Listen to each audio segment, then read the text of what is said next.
Halo teman-teman, assalamualaikum warahmatullahi wabarakatuh. Balik lagi sama aku Uni di Diary Uni. Di video kali ini Uni nggak mau reaction, bukan nggak mau, maksudnya di video kali ini Uni nggak mereaction video-video yang lagi viral, tapi kali ini Uni mau share ke kalian sesuai dengan thumbnail yang udah kalian baca, yaitu program hamil aku. Oke. Ini program hamil yang udah aku jalani ya, jadi sesuai dengan pengalaman aku. Program hamil yang aku jalani ini nggak banyak banget ya, hanya berapa aja, soalnya gimana ya, nggak sampai tahunan gitu loh maksudnya. Jadi hanya mencoba dua pengalaman lah ibaratnya tuh. Jadi melalui herbal juga sama dokter gitu. Jadi pertama aku mau ngomong dulu ya, kalau aku tuh nikah tahun 2020 waktu ada covid, waktu gencar-gencarnya covid, Mei 2020, waktu bulan puasa. Itu sebenarnya aku nikahnya bulan Juni. Cuma karena adanya covid waktu itu kan gencar-gencarnya tuh, maksudnya lagi parah-parahnya covid kan bulan 3, sedangkan aku nikah mau bulan 6. Jadi masih sangat sangat dilarang gitu loh, sangat sama pemerintah gitu. Jadi mau nggak mau waktu itu aku nikahnya nggak jadi rame-rame gitu, hanya akad aja, itu pun akadnya dimajuin jadi bulan 5 yang seharusnya terjadi di bulan 6 gitu.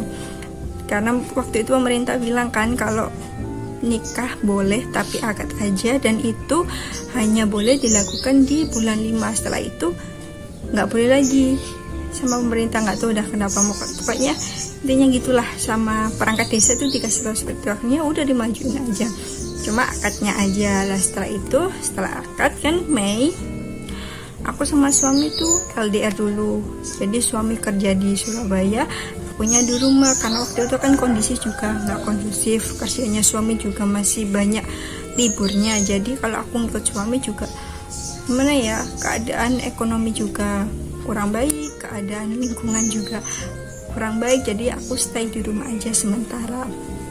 Terus waktu itu berjalannya waktu, aku di rumah sampai 2021 bulan 2. Aku ikut suami itu Maret 2021. Jadi setelah aku nikah itu hampir 1 tahun ya, kurang dikit 1 tahun itu aku LDR sama suami. Jadi kita maklumin lah ibaratnya, kalau belum hamil ya maklumin karena masih LDR. Jadi ketemunya kan hanya 2 minggu sekali, kadang ya 1 minggu sekali, tergantung off kerjanya suami gitu. Waktu itu Maret 2021 udah covid udah agak reda, karena udah ada vaksin dan swab dan lain sebagainya itu kan. Jadi udah ikut suami ngekos di Surabaya berdua. Di situ Maret berjalannya waktu, aku harus pulang lagi nih April, soalnya Mei akhir aku ada acara resepsi. Jadi resepsiku diundur 1 tahun setelah akad gitu, karena ya nunggu pandemi itu agak redah gitu kan, dan juga diperbolehkan sama pemerintah. Jadi aku Mei itu resepsi, April aku pulang lagi tuh 1 bulan sampai resepsi itu diselenggarakan gitu kan. Setelah itu aku bulan 6 kalau nggak salah sama suami itu kayak gimana ya, udah ngekos bareng selama 1 bulan ya, 2 bulanan gitu kan. Itu kok masih belum juga gitu kan, sedangkan kita ketemu tiap hari. Ya udah, akhirnya kita memutuskan bulan Agustus kalau nggak salah ya, bulan Agustus itu kita mau coba cek nih ke dokter spesialis kandungan SPOG di daerah Surabaya. Lupa daerah mana ya, pokoknya dokter cewek itulah, dokter SPOG cewek. Soalnya aku mau nyari yang cewek aja gitu kan, lebih enak lah kalau menurut aku ya. Soalnya kalau dokter cowok itu kita canggung gitu, soalnya kita kan nanti waktu USG kan dibuka gitu bajunya kan, perutnya dibuka, cuma aku rada canggung aja gitu kan.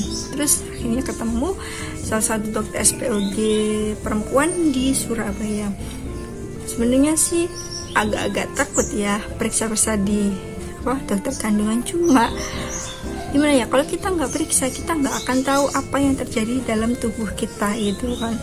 Jadi aku beraniin sama suami, ya udah deh kita coba periksa, kalau memang nanti sehat-sehat aja rahimnya ya alhamdulillah, berarti emang belum dikasih. Terus kalau memang nanti ada mungkin masalah di rahim aku, nanti bisa langsung segera diobati gitu kan. Jadi nggak berlarut-larut sampai nanti akhirnya malah jadi besar gitu kan, semisal kayak kista jadinya tambah besar kan, itu bahaya gitu kan. Kalau kista masih kecil kan masih bisa diobati. Terus setelah itu kita daftar, terus lewat daftar online karena waktu itu masih pandemi juga kan. Habis itu kita ke sana, sebenarnya deg-degan sih, sebenarnya deg-degan sama suami, tapi ya udahlah kita pasrah aja gitu kan, kita bismillah aja gitu. Terus habis itu kita masuk, urutan kita masuk, langsung ditanyakan sama dokternya keluarnya apa gitu kan aku ngomong kalau aku mau promil gitu, terus keluarnya apa, haidnya gimana gitu kan. Alhamdulillah waktu itu emang aku dari sebelum nikah sampai nikah itu haidku teratur, maksudnya itu setiap bulan itu dapat haid, meskipun tanggalnya maju mundur 2-3 hari, tapi menurut dokter itu masih normal, masih teratur gitu loh. Jadi kita bisa menentukan masa suburnya, jadi nggak ada kayak penyakit PCOS gitu. Alhamdulillah aku nggak ada. Jadi dokternya sih bilang, dokternya tanya nikah tahun berapa, terus LDR enggak, kan aku jawab iya LDR selama kurang lebih 1 tahun itu tadi kan, setelah akad sampai aku ikut suami. Katanya oh wajar kalau gitu, soalnya LDR gitu kan. Terus habis itu ya udah kita periksa aja ya kata dokternya. Udah aku berbaringkan di tempat yang udah disediakan itu. Mulai situ aku kayak takut gitu loh, gimana ya yang mau diperiksa rahimnya, takut terjadi kenapa gitu kan. Ya wajar lah seorang perempuan gitu kan, soalnya kalau belum hamil kan kadang yang sering disalahkan itu dari pihak perempuannya, meskipun belum tentu dari pihak perempuannya yang salah gitu kan, maksudnya yang bermasalah gitu. Udah waktu diperiksa, alhamdulillah waktu itu aku periksanya setelah haid. Jadi waktu itu aku periksanya waktu masa subur gitu kan. Diperiksa sama dokternya, alhamdulillah rahimku bersih, rahimku tuh sehat gitu kan, rahimku sesuai dengan keadaan normalnya gitu. Cuma ada pada dokter itu di sebelah kanan tuba falopi, ya deket-deket tuba falopi kalau nggak salah itu ada kayak hitam-hitam gitu, kayak apa ya pokoknya hitam-hitam lah di USG itu. Nanti aku lihatkan ya USG-nya. Dari hitam kata dokter itu dia belum tahu sih itu apa, karena aku waktu itu periksanya waktu masa subur. Jadi dokternya bilang ini kalau nggak kista, kemungkinan kista ya sel telur gitu loh, maksudnya kalau ini bukan kista berarti ya sel telur gitu kan. Jadi kata dokter aku disuruh balik lagi USG bulan depannya, tapi waktu haid gitu. Jadi nanti dilihat sama dokternya, kalau kan itu waktu haid, kalau memang itu hitam-hitam itu tadi nggak ada, jadi itu adalah sel telur gitu. Karena kan waktu itu aku USG-nya waktu masa subur kan, tapi kalau waktu haid itu masih ada, masih kelihatan di USG, berarti itu kista. Cuma itu alhamdulillah nggak terlalu besar sih, cuma 3 cm-an lah. Jadi meskipun nanti itu adalah mungkin kista, bisa diobati dengan obat tanpa operasi gitu loh mas. Itu akhirnya ya udah kita udah periksa. Dokter bulan depan kembali lagi ya buat periksa lebih detail, tapi waktu haid, biar kita tahu itu benjolan itu hitam-hitam itu kista atau sel telur kayak gitu. Udah sama suami waktu itu ya fine aja sih, maksudnya kan aku agak sedikit lega lah karena emang rahim aku bersih, nggak ada kayak miom atau gimana gitu kan, jadi bersih aja. Terus ya udah, setelah itu kita pulang. Oh iya, untuk biaya itu di dokter SPOG untuk USG aja 2 dimensi ya. Waktu itu aku USG nya 2 dimensi itu biaya USG nya 150.000, dan untuk biaya dokternya 100.000, jadi total USG plus dokter itu 250.000, belum obatnya. Tapi setelah itu aku dikasih resep sama dokternya, maksudnya biar kandungannya makin subur dan juga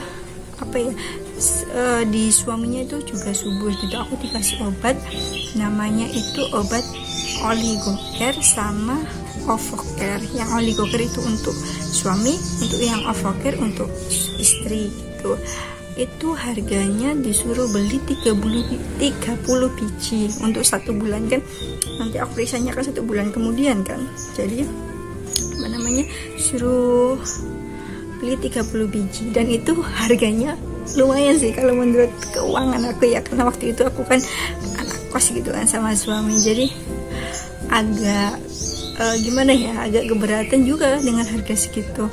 Jadi harga obatnya itu aku sama suami ya dua jenis itu kalau nggak salah sekitar 525 itu. Jadi aku sama suami mikir lagi kan, waduh uang segitu kan, menurut kita banyak banget gitu. Secara kita anak kos dan semuanya beli gitu loh, makan beli, apa-apa beli gitu kan, bahkan ngekos pun bayar setiap bulannya gitu kan. Jadi aku memutuskan sama suami itu untuk beli per minggu, meskipun ya nanti jatuhnya sama, tapi setidaknya kita bisa memutarkan uang itu dulu gitu kan. Jadi kita sama suami tetap beli obat itu, cuma kita tanya ke apoteknya boleh nggak beli separuh atau 10 biji lah untuk 7 hari kan, untuk kira-kira 1 minggu lah tuh konsumsinya. Kata apotekernya nggak apa-apa, jadi kita beli hanya 10 biji kalau nggak salah waktu itu. Dan itu dua jenis itu Oligocare sama Ovocare harganya 122 atau 21 gitu, sekitar segituan, 120 pokoknya, sekitar rengangannya 120 sampai 130 lah. Itu untuk 2 jenis obat gitu. Jadi kita beli itu dulu, terus nanti minggu depannya kalau habis beli lagi gitu. Jadi kita memanage uang itu semaksimal mungkin gitu. Meskipun emang jatuhnya sama, tapi kalau kita belinya 500.000 tuh aduh pusing gitu, nanti kita makan apa. Kalau kayak gitu kan kita bisa nunggu gajian dulu gitu. Jadi kayak gitu. Terus untuk Oligocare sama Ovocare itu dibelinya harus dengan resep dokter ya. Jadi kalau jangan sampai kalian beli sembarangan di apotek gitu. Itu kan obat ya kalau menurut aku sih obat saran dokter gitu kan. Jadi lebih baik kalian ke SPOG dulu, karena kan belum tahu kalian masalahnya apa gitu kan. Jadi takutnya nanti beda obat gitu kan. Terus setelah itu 1 bulan kemudian aku balik lagi tuh waktu haid bulan Agustus September berarti ya, bulan September aku itu balik lagi karena aku haid. Waktu itu haid aku menentukan hari ke dokternya itu dua hari masa haid. Jadi hari pertama, hari kedua itu aku sama suami ke dokter tersebut, ke dokter yang sebelumnya itu, dan ternyata jeng dokternya tutup. Astaga, aku nggak tahu kalau dokternya itu tutup waktu hari Selasa, kalau nggak salah waktu hari Selasa itu dokternya ternyata tutup.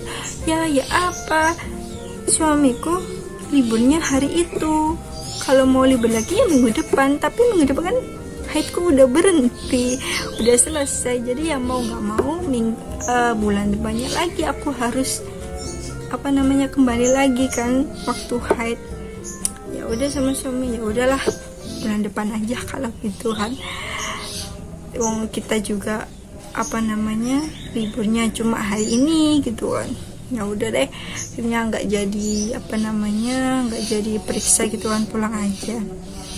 Terus untuk selanjutnya gimana bulan depannya, aku taruh di teks video, oke? Jadi kalian harus lihat part 2-nya.